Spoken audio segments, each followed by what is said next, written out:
Okay, so I want to welcome people to the steering group of the Select Committee on the Future of Public Higher Education in Vermont.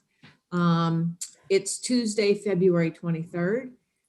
As a reminder, if members of the public want to share comments or questions, they need to submit them in writing, and it's at the bottom of our agenda. But just for people, as a reminder, it's Higher Ed Committee, that's all one word, at leg.state.vt.us. And Joyce Manchester will be monitoring the information that comes in from the public. So please, public, if you have some stuff you would like to share with us, we are very open to hearing what you have to say. So today, we really have a couple of major discussion points. One is I think we all want to hear what have you been hearing in terms of reactions to the February 12th report. And then I think a conversation about what we all think need to be the focus areas for our third and final report. But before I turn it over to Brian and Dennis to lead us in this conversation, I just, I want to just publicly thank Dennis and Brian for making themselves so available to so many different constituencies in Vermont. I know that Brian has testified in front of, I think, House and Senate Appropriations, House and Senate Education, numerous groups. He's made himself very available. They did a presentation yesterday to the VSC Board of Trustees. I think that, that has been really helpful in terms of people seeing, yes, we have the report and it is extensive. As we all know, it's almost 200 pages long, but there's a lot of data in there. There's a lot of data analysis. And I think the piece that's, really important, and I think that this is the value that NCHEMS really brings to this. It's an outside entity that really is taking a fresh look at what's going on in Vermont. And so, yes, we in the end have to figure out what works in Vermont, but I think there's a lot of value in having an organization that works in a lot of other states, has done a lot of financial analysis, bring their expertise to our situation and help us really think about it in some different ways. So I'm coming off the VSC board meeting yesterday, and I think that I can't speak for the board. Megan might be able to, but I think that the presentation, the level of conversation, the exchange was really, it wasn't on the surface. It was very thoughtful. People had spent a lot of time with this. There were just really good questions and really good dialogue back and forth. So, I think this is hugely monumental for Vermont. We can't take this change lightly. And as I've said to a couple people, now that the board has endorsed moving forward with the Select Committee's plan, in some ways now it's the hard work that begins, because what does it really mean to unify 3 colleges? What does that look like? I think there's no roadmap for this to happen, but we also have to figure out how do we make the system financially viable a year from now, but more importantly, as we look to the future, how do we create something that will provide all Vermonters with the chance to access college courses and a college education. So before I turn it over to Dennis and Brian, Megan, is there anything from the board meeting or anything you want to share before we launch into just hearing general reactions to the plan? No, I think it'll be part of the general reactions to the plan. So Okay. I'll let others go first. Okay. So Dennis and Brian, I will turn it over to you, and feel free to direct us in what would be helpful to you. Well, great. And I don't think I've actually appeared before House Appropriations. Oops, Brian, we're not hearing you. Oh, here we go again. There we go. If I go too close, you can't see me. If I go too far away, you can't hear me. Anyway, I was saying I'm not sure that I've appeared before House Approps yet. Okay. But I think twice to maybe. Anyway, I guess there's probably still an opportunity. So for today's meeting, I think that the degree to which we dig into this stuff is really kind of up to you guys, I think, on both of the major items on the agenda. Dennis and I are, especially given the steps that were taken yesterday and where things currently are, we could probably use some of your thoughts about where else we need to go. We have, as you know, worked pretty hard on the front end of this project, and we feel like there probably are a few other things that might be valuable for us to contribute to it, but the bulk of the major topic areas we've addressed.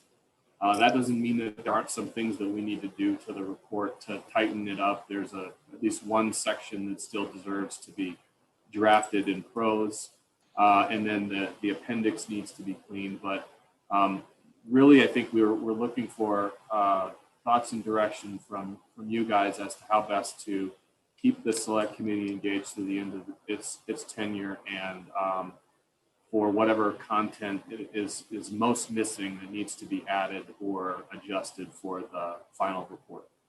So, but that's what I have to say by way of introduction. Dennis, do you want to chime in on that? No, I think from our end, the substance is pretty well done as far as we're concerned. Unless we are asked to do something else, but we think the report, except for cosmetic kinds of things, is pretty well wrapped up, unless we get direction from you and the larger group. We don't intend to do much more to it. And I will just speak on, I know that, maybe that Dennis and Brian have, in their original bid, I don't think they ever imagined that they would be this deep into it. And I think also the amount of time that they have been asked to speak in front of different groups. And so I know that your original response to the RFP, probably you never imagined that it would consume this much time. So I also want to acknowledge that. But, one of the things we might talk about is, I'd be interested to hear from all of you in terms of the reactions that you've been hearing from the report, because that also might identify, are there some places where language could be clearer? We could answer some additional questions. I think that might, if we heard, are there, people who are like, what are they talking about here? Or this is not clear to me. That might help in terms of how do we polish and the final draft. I tend to agree with you that the guardrails are there. The majority of the content is there, but are there places where we can clarify things, places that, where we have said, okay, this is beyond the scope. Like, I think that the clarity from, I think it came up yesterday, I get confused about some of the meetings I've been in, but, the whole piece about adult basic education and adult technical education, flagging that, but saying, okay, this is really beyond the scope of this assignment, because we could spend as much time as we spent doing this work. And it's really for a different time. We don't want to detract from what we're doing. So I think that we've been able to flag some things. And that's another thing that I would say, are there other things that we should be flagging that as we think about the cradle to career concept in Vermont, that we have identified that we would recommend to the legislature that they take a look at. So I think that's also something that we, that I think should be something that we raise as well. So I will just stop there and say, I would be curious from all of you, what are you hearing from the February 12th meeting? I mean, February 12th draft.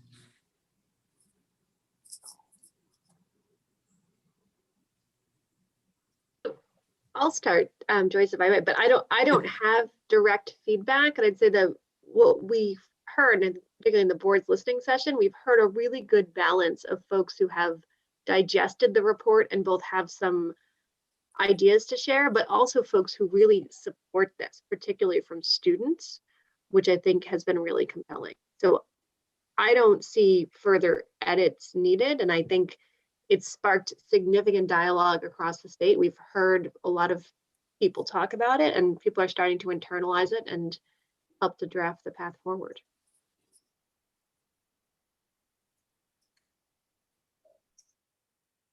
The only feedback I've heard was from Charlie Kimball, and he copied Kate Webb. And for Dennis and Brian, that's the Vice Chair of Commerce, House Commerce, copying the Chair of House Education. And he was inquiring about the work that the Department of Labor was charged with doing the study, retaining a consultant last year for $60,000 to start to crack the nut around adult CTE.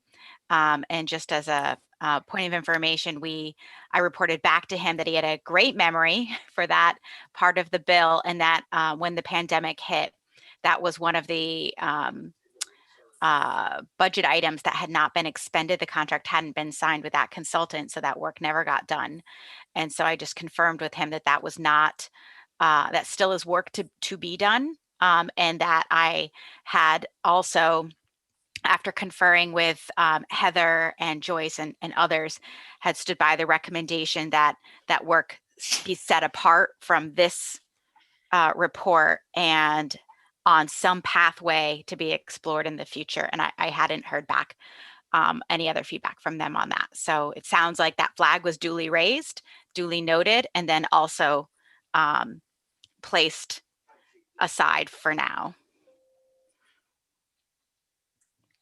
I would echo what Sarah said in that I haven't heard a lot, which surprised me. Actually, I thought I would hear a lot more than I did, especially after the vote last night. I thought my Facebook would blow up. I thought a lot of things would start to happen, and I didn't. I do know I did touch base with Kathleen Edwards for a different reason. We were actually talking about a different bill, and she had said that her perception was that the legislature was pretty pleased with the bill. They were really taking, or with the report, they were taking it really seriously, and she felt. You mean pretty Kathleen positive. James? Do you mean Kathleen James? Did I say Yeah. Kathleen Edwards? Yeah. Sorry, Yeah, wrong no, person. that's Kathleen James. Sorry.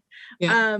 Long day. So, it sounded from her that, the legislature was taking it seriously and was going through it.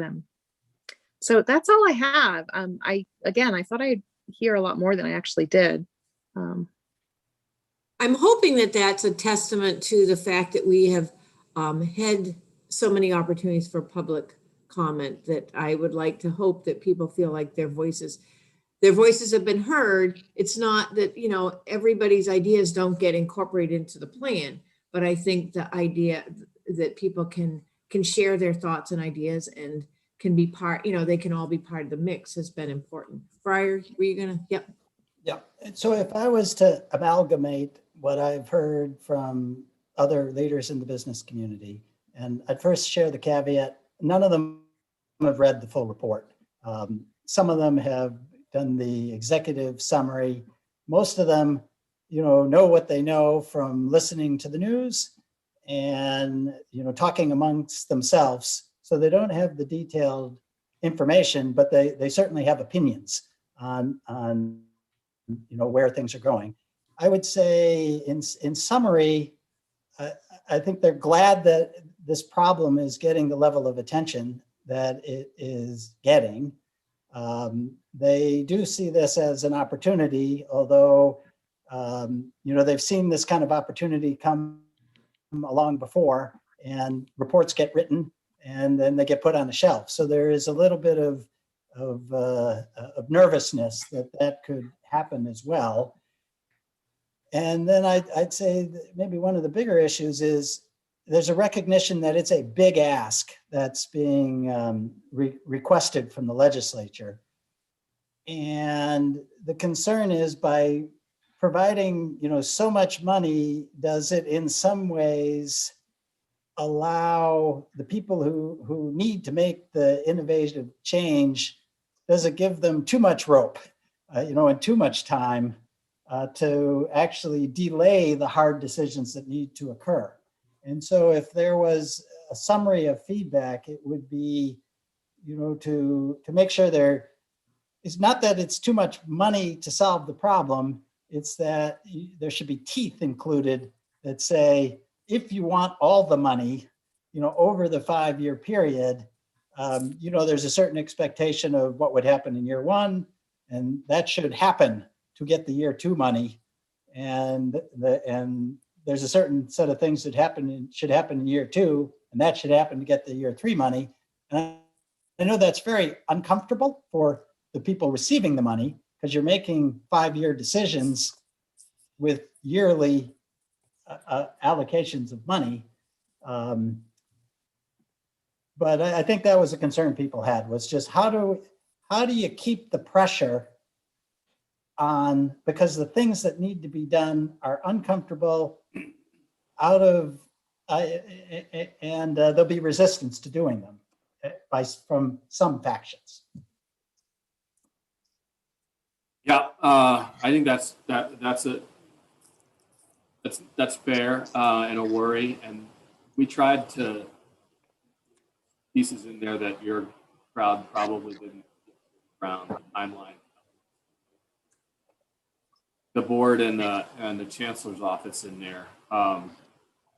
We don't want to get too far down into the specifics of what those milestones look like or what the specific metrics are. But I think that the transformation plan that Sophie and the office pulled together at least had some more detail in that regard. So I don't know if there's anything else we ought to do to clarify that, because it's certainly the intent that there's the expectation that the board and the system make significant headway at every particular point in the process, and to the degree that we need to convey that more clearly, we're happy to try to figure out what to do. I think it's in the content. I think you already have covered it in the content, and perhaps it just gets sandwiched with a sentence in the beginning and a sentence in the end that just restate it. So it's sort of being said 5 times that it's a call for action, so everybody knows it. And I know it's being redundant, but maybe it helps with some of the naysayers who are worried about a lack of action. Okay. Megan? Yeah, and I would just add to that, because I do think at this point it's the document, it's taking off with the state colleges, and I think with the action yesterday, the board is really pushing it forward. And one of the things, Briar, that I would share that we talked a lot about at our meeting yesterday, and it's really come up as a recurring theme over the past 6 months or so, is that sense of accountability. And what are the metrics that the board is going to look at on a regular basis to understand if we're tracking towards the future state that Sophie has outlined. So I'd encourage folks in the community who are looking for that accountability to maybe watch that progress beyond even what goes into the report that Dennis and Brian are finalizing as really that continuous process improvement from this point in time.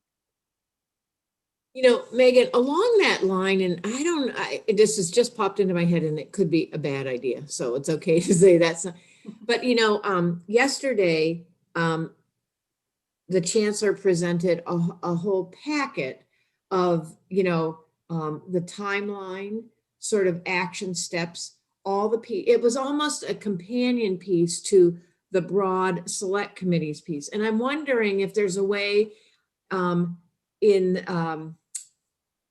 we release our final piece in April, that we think about, this is the select committee's report, and here is a little lower level that the Vermont State Colleges, this is actually the plan with more detail.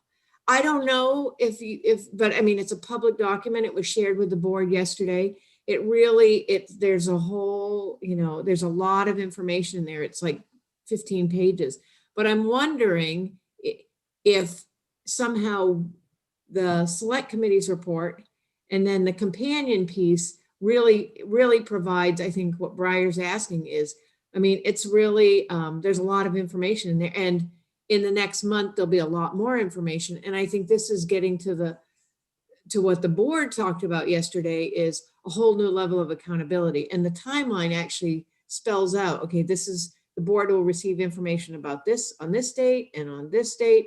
Because I think that,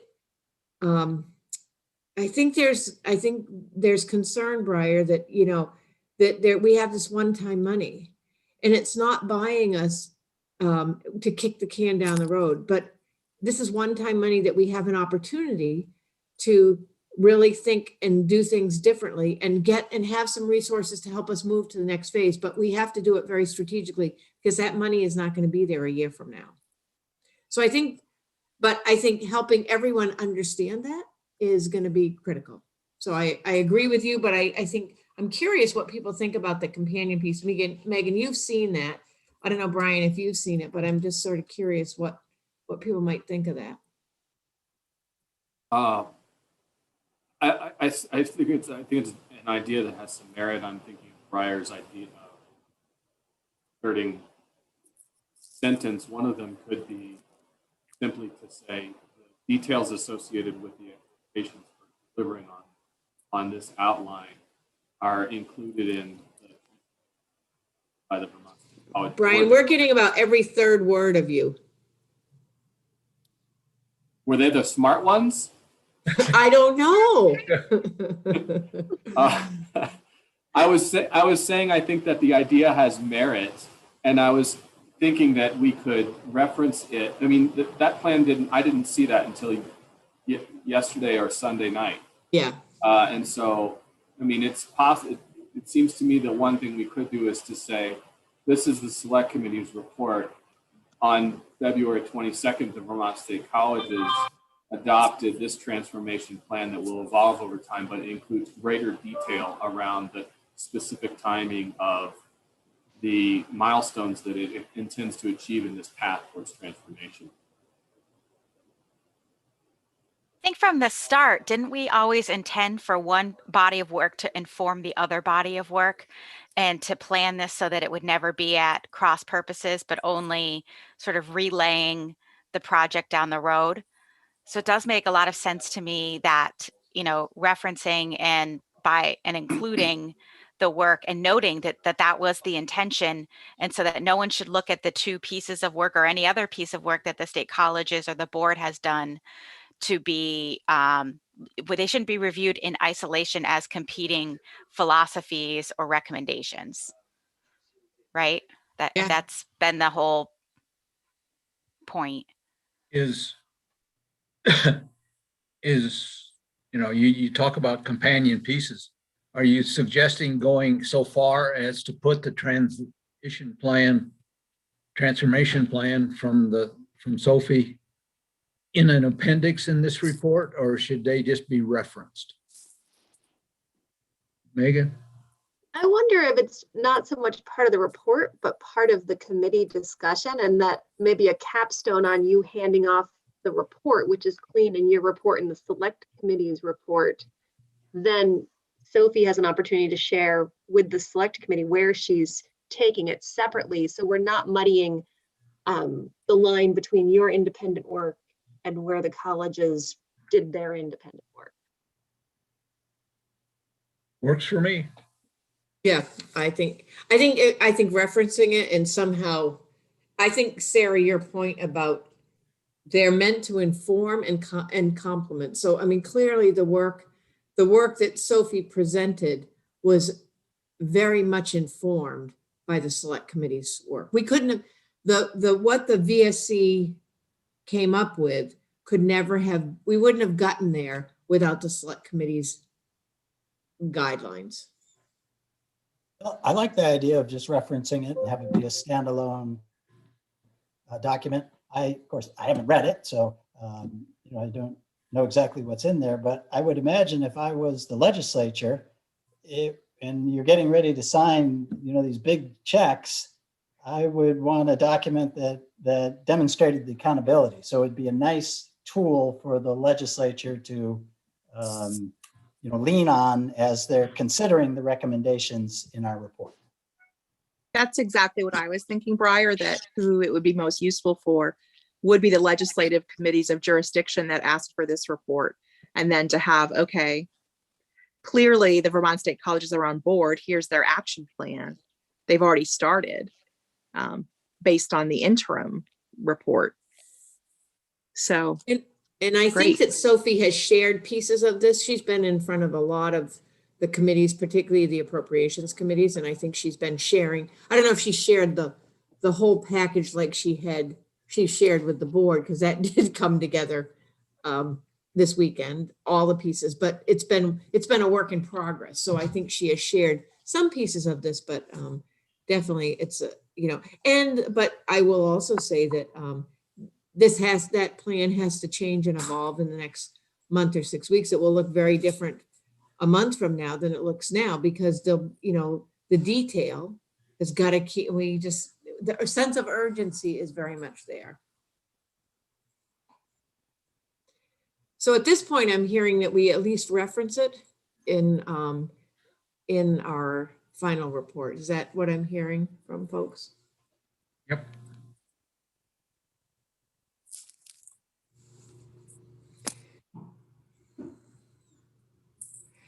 Are there other areas that we feel like we want to flag or or that need to be clarified, or what do we think in terms of the final report? And are there places that we need to have more fleshed out?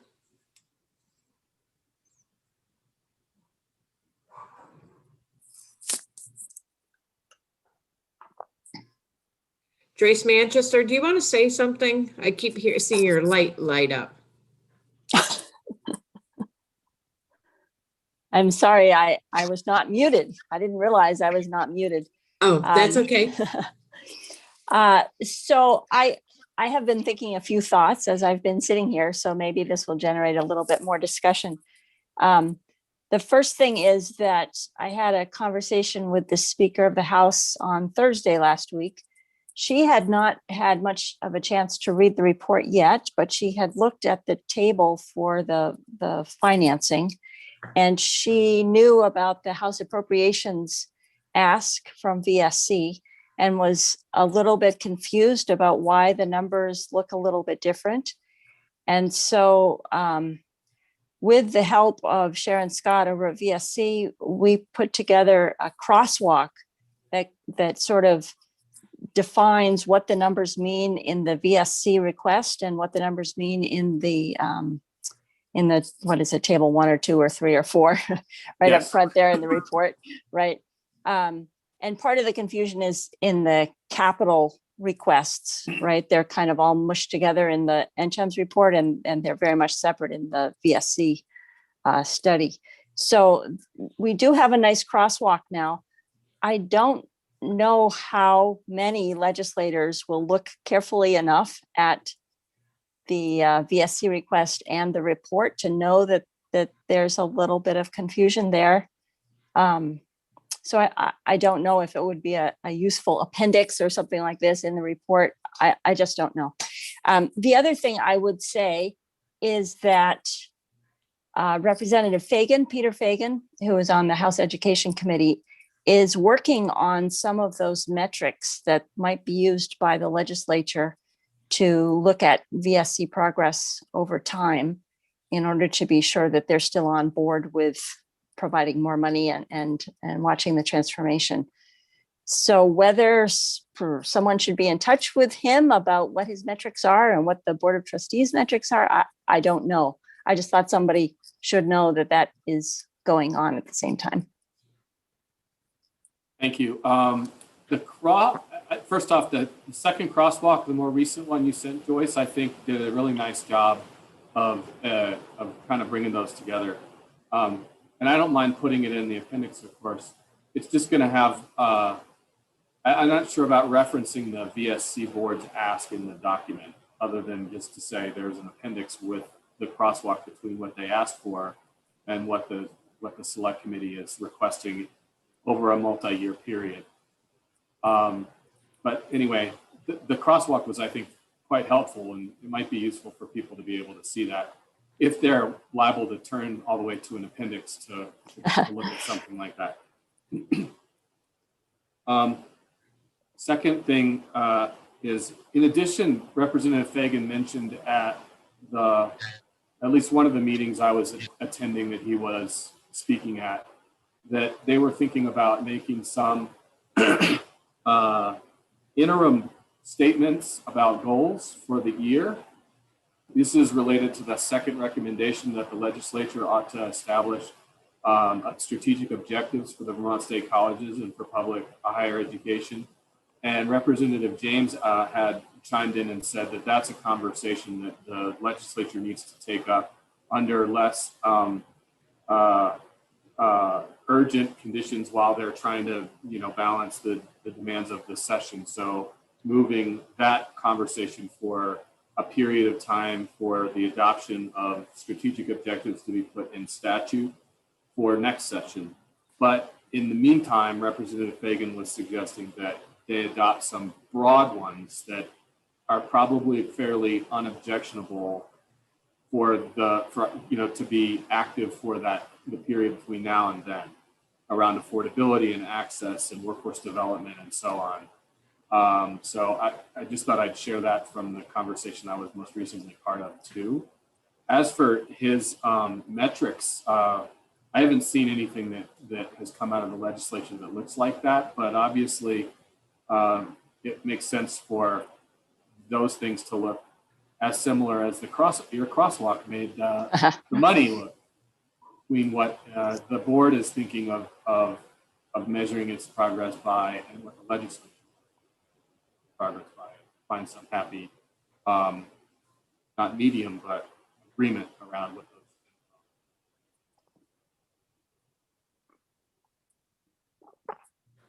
I don't know if that's intended to be a direction to us to try to help with that, but I would not because I'm not willing, but I think maybe it's useful. We could help with that conversation, but I think that it's a conversation that fits a little better between the board and the chancellor's office and the legislature.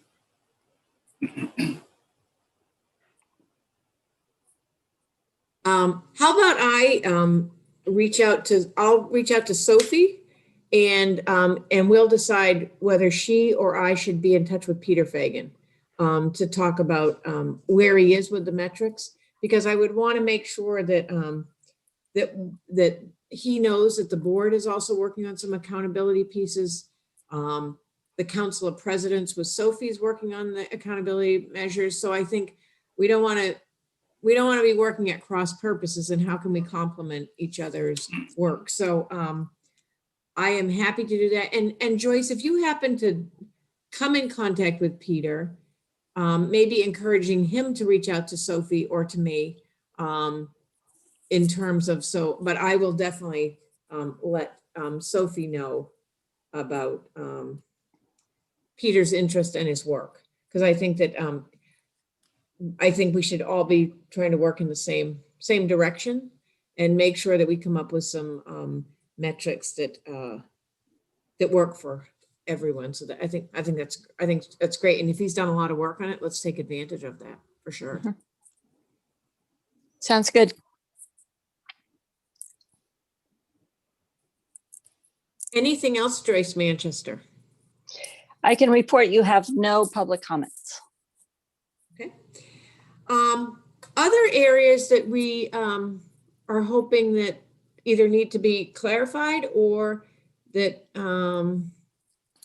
we need to add.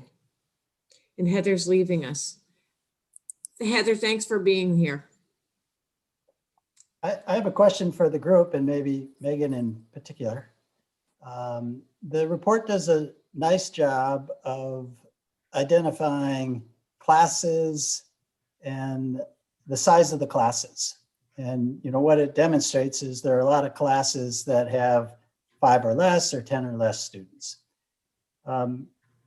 As everyone knows, UVM has taken some steps to address classes and minors and majors that have low participation.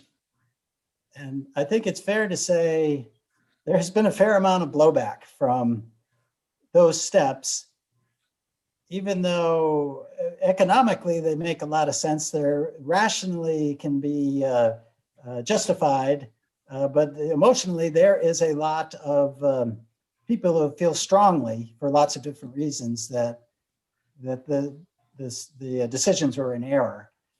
Would it be helpful, would the Vermont State College Board find it helpful if in our report we provided some benchmarks that said what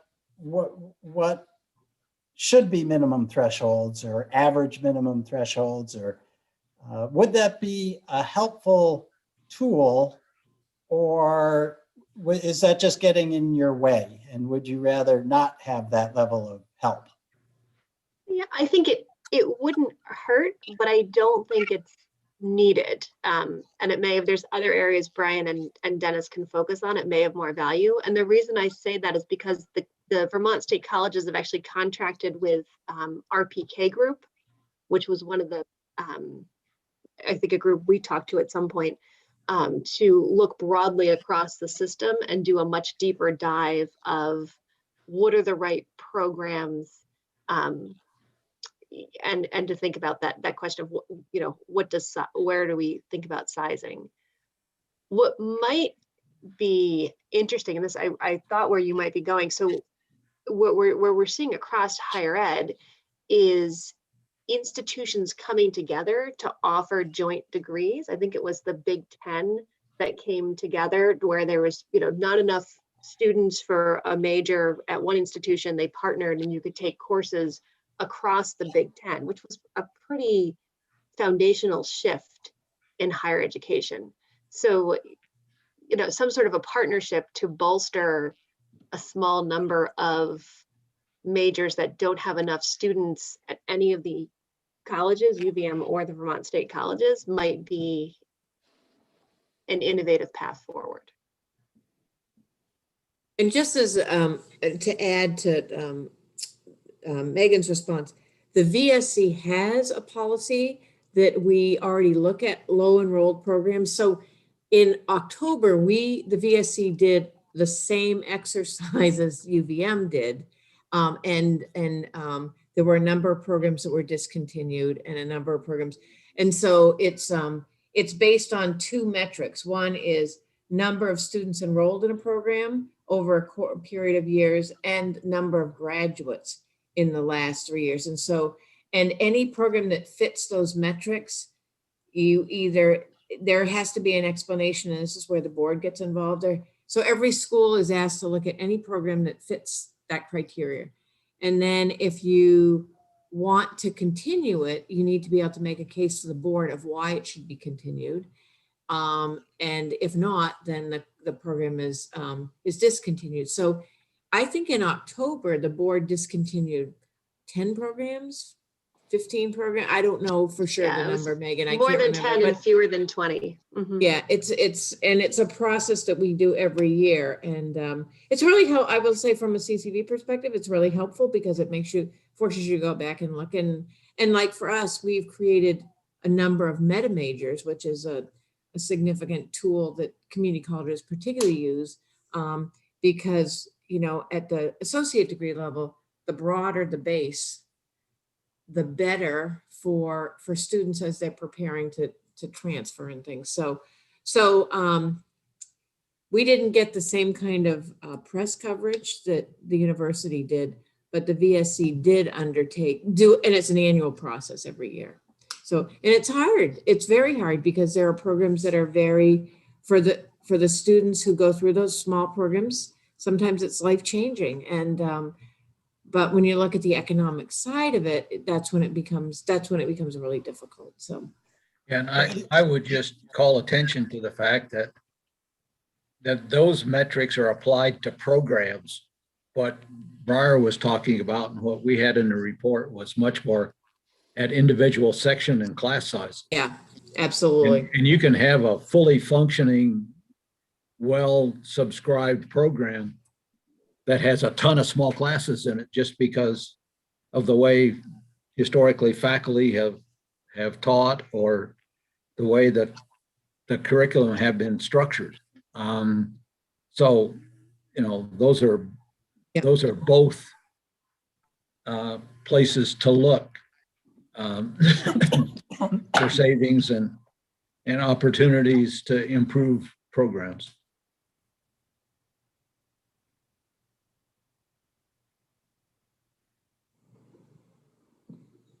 Other thoughts?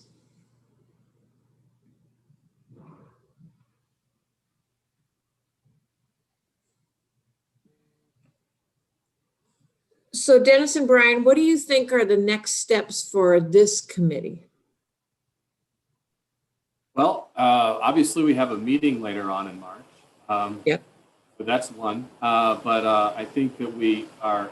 I have something to add. It wasn't about what's missing from the report, but I'm reflecting on the comments that were made yesterday about what fears that we had with the report, and I talked about the concern related to what Breyer was talking about, that the legislature may not have the intestinal fortitude to continue to support the transformation as it goes forward. And then that led to a conversation about the political will.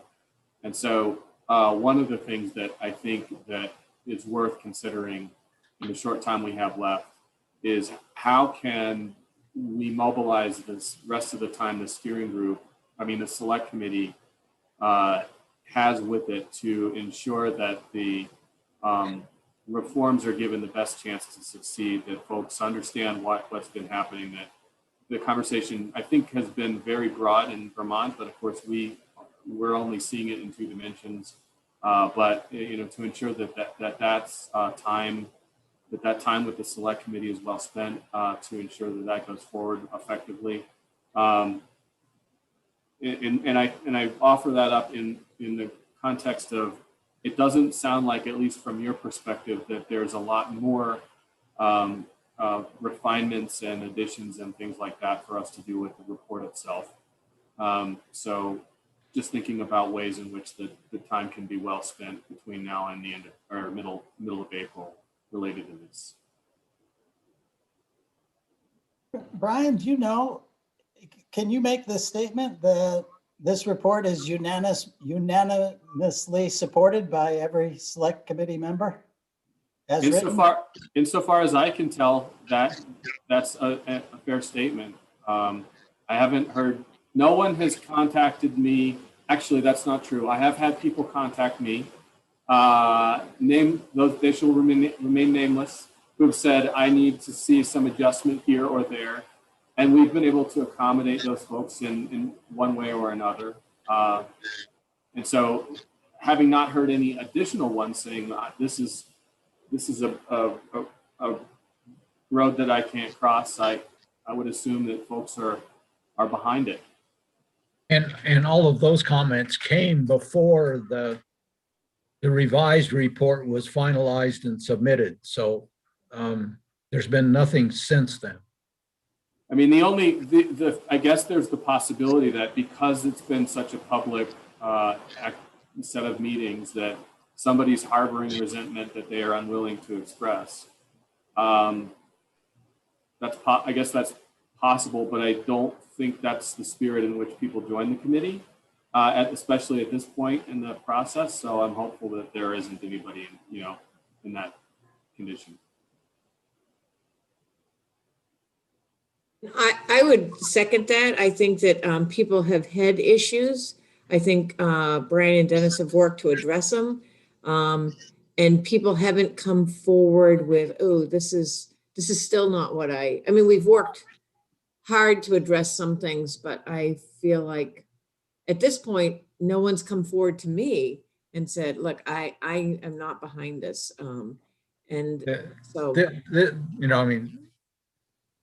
Typical in this situation would be a cover letter from the chair forwarding this to the legislature and the governor's office, making that point.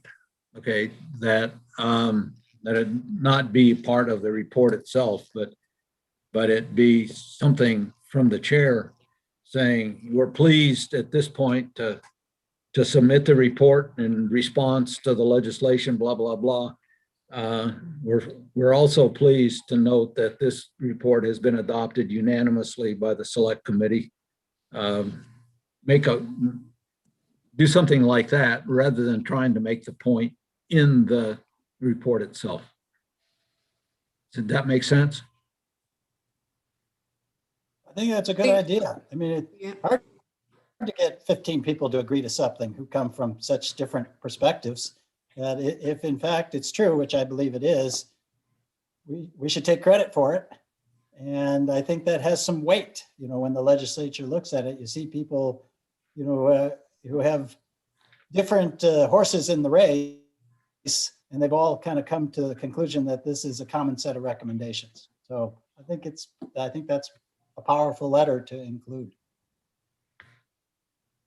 And maybe we can get that on the agenda for our next select committee meeting, because I actually think that, and I'd be happy to craft the cover letter that goes with the report that we put out in April. Because I think you're right. I think, Brian, getting 15 people to agree to something is pretty good.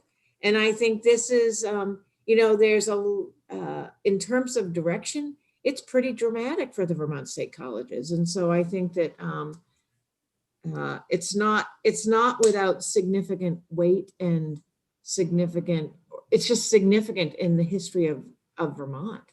When we think about the changes that we're recommending, they're pretty dramatic, and I don't take that lightly at all. So I think I will ask Candace to put something about that on the agenda for the select committee meeting. I think that's a good idea. Well, you'll find out for sure then. Yeah. That's right. Yeah. I mean, I don't know, but I've talked with most individuals separately. So if there is someone that's harboring that they're not happy with it, I don't know that. And I think Brian and Dennis have tried to make themselves pretty available to comment. So I doubt I doubt there is. And if there is, great to find it out, and let's find out what the issues are and let's solve them so we can get to the point where we can write that letter. Right, exactly. Yeah. Good. Anything else for this committee today? We have a select committee meeting coming up. Is it next week? Monday. Yeah, Next Monday. Yep. So, you know, and I think we'll follow a pretty similar agenda in terms of, I would like to hear what the broader group is hearing. And then if there are things that that the broader group thinks that we need to address in the report as well. So. Very good. Good. Joyce Manchester, any public comment? There are no public comments. Anything else for this group for today? All right, so the two takeaways, I'm going to be in touch with Sophie and ask her to either be in touch with Peter Fagan or I will be, and also on the next agenda, we will talk about whether this report is unanimously accepted, and if it's not, then what are the issues so we can, my goal will be that we can have this, the board fully endorse this. I think that's an important message. All right. Thank you all. Thank Thanks, you. folks. Have a good day. Continue to See you on do your work, Monday. and Bye-bye. yes, Bye. we will.